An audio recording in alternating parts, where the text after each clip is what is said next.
Kerry Katona gave an interview yesterday to, I think, Talk TV or GB Talk TV or GB News. I'm not sure. The culture TV, ITV, she said, is so toxic, and the aftercare is so, quote, lack of. No one reached out to her, and she was left suicidal after a really tough interview with Phillip Schofield. In that interview, Schofield suggested that she was slurring her words because she was on strong medication for bipolar.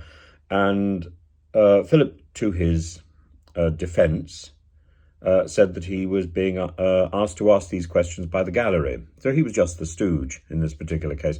I don't really believe he was being that nasty on air. Now, maybe there is truth that he didn't know the names of everybody as he was walking down the corridors. He didn't go in and see guests before they came onto the sofa and so on. These are the allegations made by Eamon Holmes. Again, it's all tittle-tattle.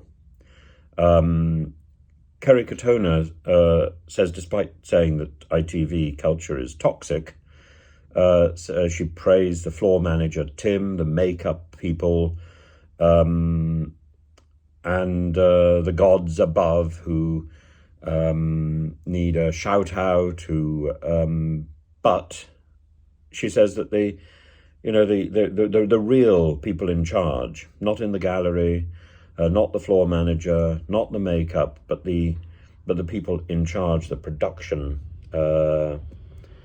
they need to square up. They need to be they need to be questioned. That's where the real story is. She talks also about Caroline Flack. I think she's the first person on TV to do so. She says that simply because she had an argument with her boyfriend, ITV asked her immediately to step down from the show. She doesn't understand why Phillip sat on the sofa for 3 years. We now know that the relationship that Phillip had with the young man started in 2017.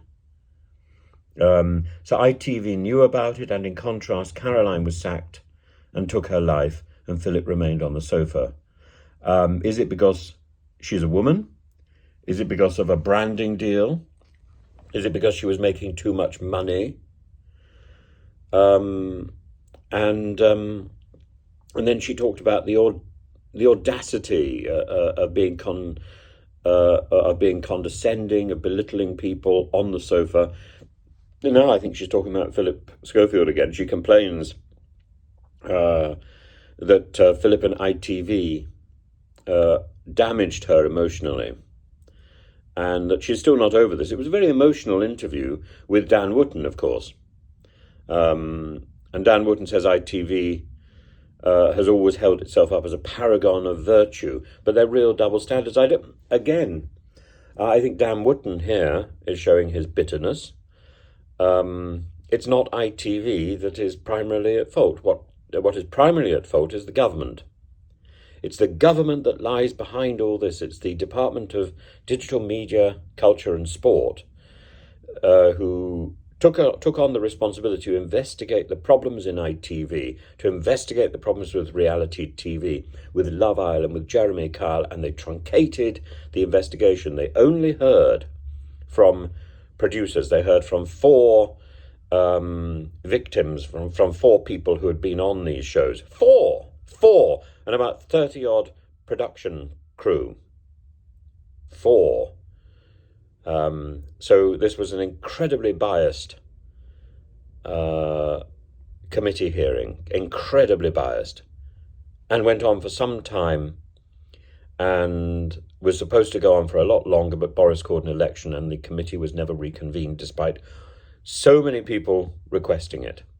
And instead, a ruling was put out in favour of production, administered by Ofcom, and every time one talks to Lucy Fraser, or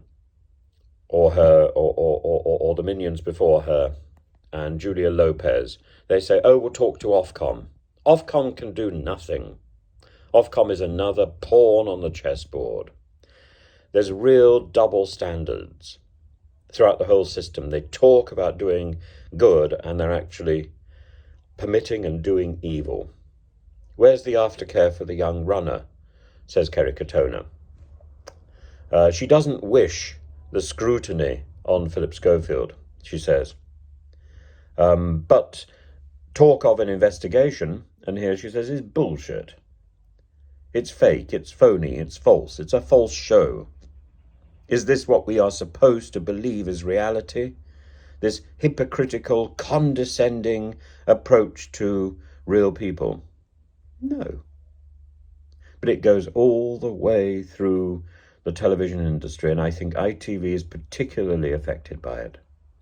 And it's particularly noticeable in the cheap television, let me repeat that, the cheap television of reality TV and sofa snugging